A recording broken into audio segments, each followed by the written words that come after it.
Well, to one thing to say, here I am, Yeah. I'm willing, but other way to accept the crown of martyrdom that he had told Mary when he was a boy that he wanted. That we were just blessed. We were just blessed by all the different circumstances that happened.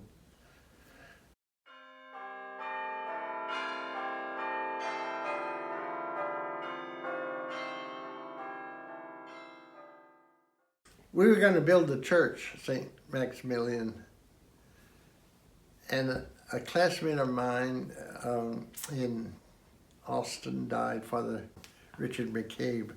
I went to his funeral, and in his church, it was built where they had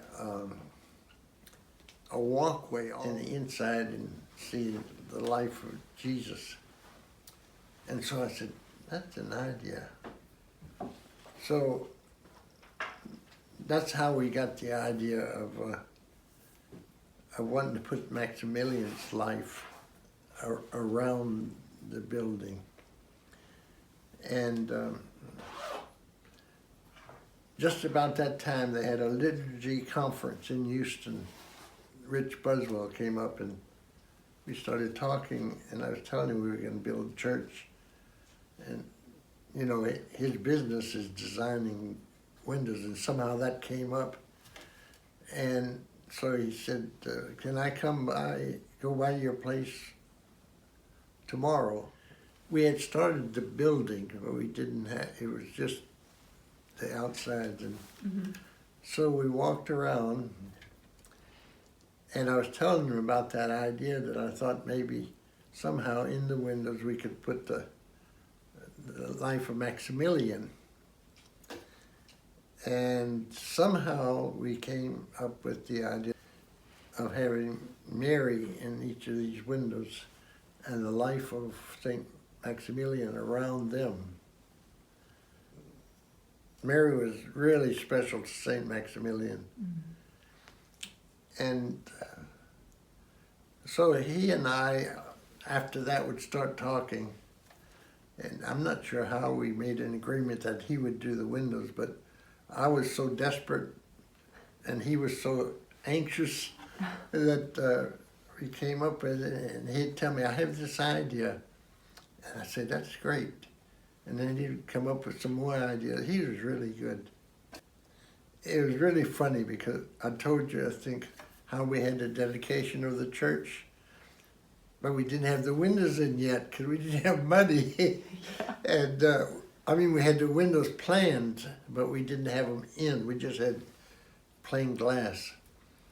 And when Cardinal DiNardo came to do the dedication, he says, John, this is nice, but where's Mary? Because we didn't have anything with Mary yet. Yeah. He was kind of surprised later. We had so many Marys around, but what we did was the first window we put Mary as Maximilian knew her.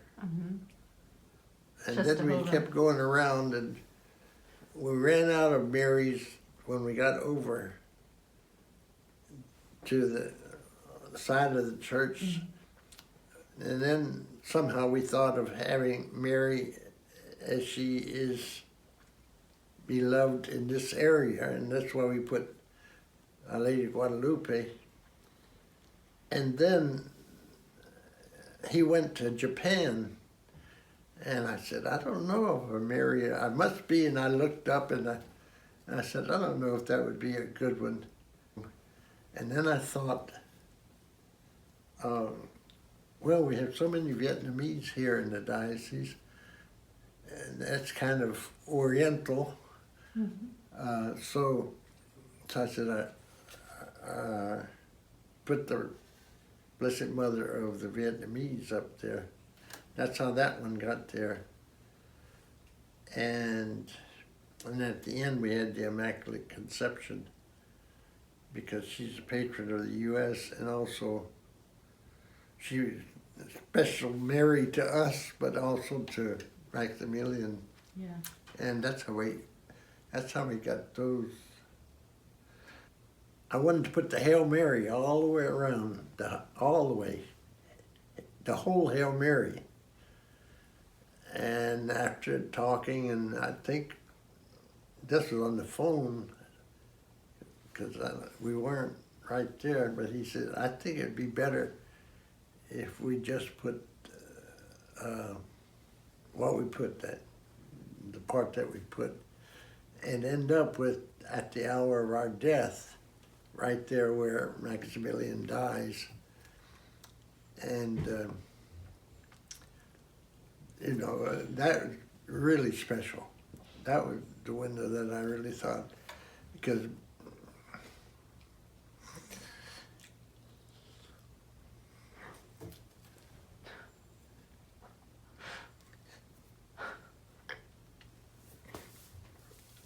when Maximilian raises his hand before he dies, that was special to me.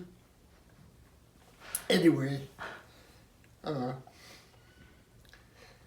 were so many little details, really. Richard was the one that had the little details. He'd say, well, we can do it this way. And I'd say, good. But it was his idea. And I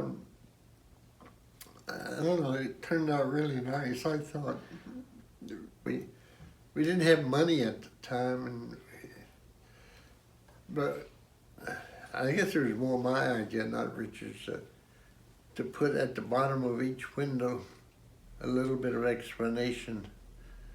Well, we never did do that, and when Maximilian was a deacon in Rome studying, he went to this church, I think it's St. Andrew, a little church.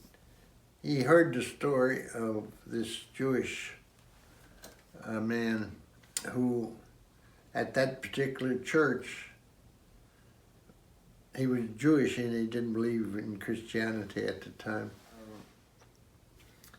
He was fighting with this idea within him about conversion because his friends, Catholic friends, kept telling him he should be Christian. And he was standing at this particular altar. It's on the left side of the church as you go in. Now it's like the main altar of the church, because he was standing there and he had a vision of the Blessed Mother. There's a picture there on the wall right behind that statue.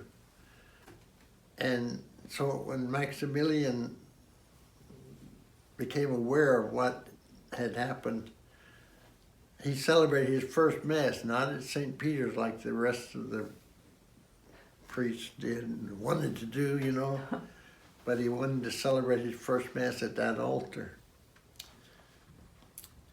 So our plans was, after the windows, was to have 3 big murals, but we didn't have money for it, but that was the plan. On the left side would be that particular image of Mary. Oh, yes. In mosaic. Mm-hmm. And in the middle, the crucifix of the Franciscans, because Maximilian was a Franciscan. And then on the other side, Maximilian there with his prison uniform over his arm and his black, because his particular order of Franciscan wore black, not brown. And have him there, something like, we had a little picture of him at Saint Max.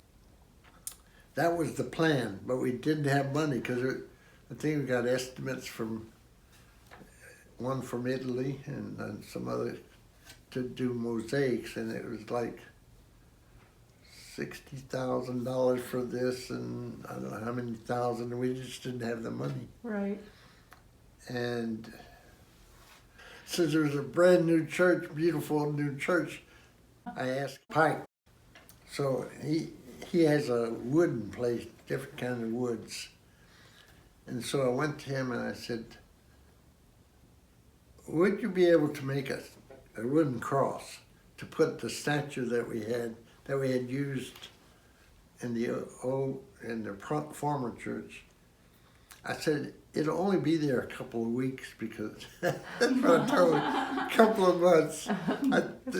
You ask him, he'll tell you that. A couple of months. He used the best wood he could find and he did it himself, really. He made it. Then he brought it there and we put the cross, put it up. And so every time he'd come out of church after that, I say, don't worry, it's only going to be 2 weeks, 2 months. And he said, yeah, I know. And it's still there as far as I know. Anyway, it's got a lot of memories. Oh, yes. And didn't you have something to do with repairing it? I did, yes. But I had formerly been at St. James. Mm-hmm. And I was gone one day. I got back. And the other assistant priest said, we got to tell you something. The statue, the cross broke. Miguel, who still works over there, he used to work at St. James. That's where he started working, so he's been working for years. Okay. We were dusting the back, and he said, we went to lunch. When we came back, it had all fallen, and it was broken. The body was pretty much okay, but the fingers, the arms, the legs were just cracked. Oh. I have pictures somewhere around it. It's amazing. So I collected all the pieces. I must have brought all the pieces from St. James to Saint Maximilian. And upstairs in the building I lived in, because I remember tying it with belts and so on to the stairwell while it dried out. Oh. But I was able to glue most of the pieces. The fingers, of course, were easy. It was just one leg. It was just really messed up. And after I got it back together, I said, now this is going to be the problem, paint, because I don't know how to paint. Uh-huh. Anyway, so I bought all these paints, and I worked, and I'd rub them to try to get the colors, and it was amazing. I couldn't do it again, and I don't know how I did it then to get those colors where it looked okay. Anyway, that's how we got that cross, the corpus. The fact that it looks like an arrow pointing right to Jesus. Yeah, that was kind of it wasn't designed that way. I mean, it wasn't planned that way. It turned out that way, and I said, well, it's something. Mm-hmm, that is something. Yeah, people. And then you had the bell tower lining up with the. Oh yeah, that on purpose. Now that was the idea of John, I think his name, the architect. When he came out, they came out to give presentations to the committee, the different architectural people. And I don't know if at that time or later, but we picked him. And I, you know, when we were building the church, in my mind, I guess old-fashioned or something, I wanted a steeple. But it was he who said, no, we don't want a steeple. Churches are not that way anymore, that's what he said. But they came out and gave presentations to us to try to get us to choose which architect and them. Well, that idea is what he came up with. I think it was at the meeting, it was either, when we first started, he said, well, what we'd like to do is line up with that bell tower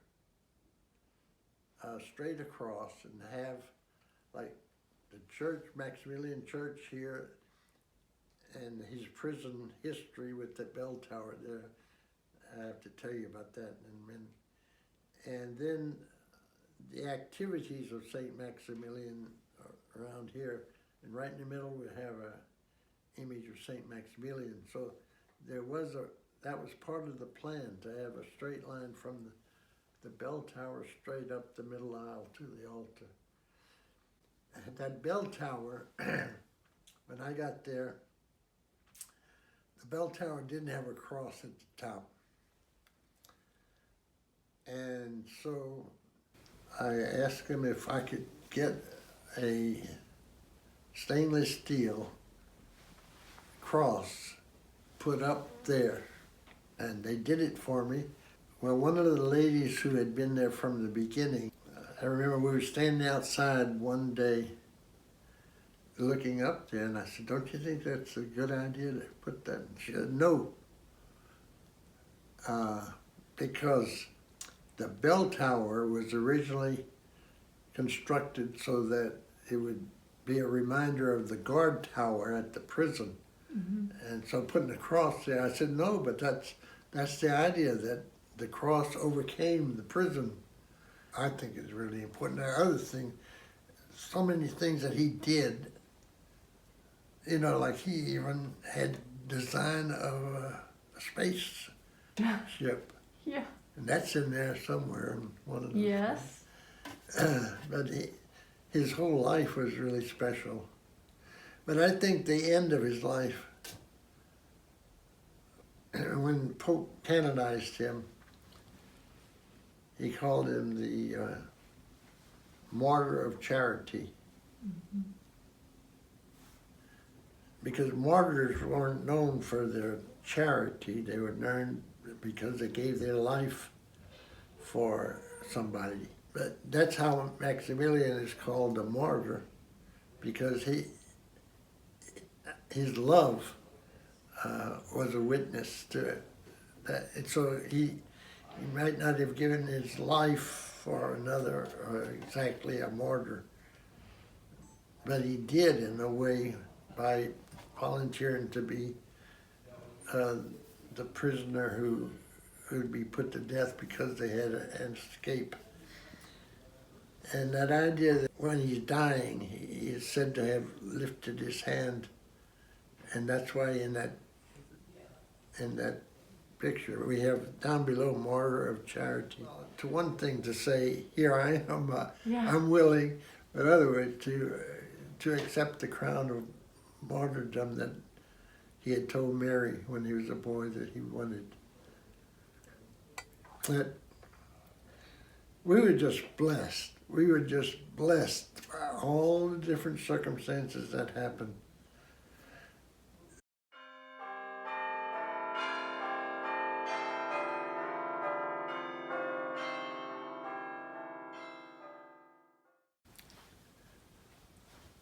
On Father Lawrence, I think he was there one day. He called me on the phone and he said, "John, this is Lawrence Joswiak. I want to thank you for leaving the beautiful church that you left here for me."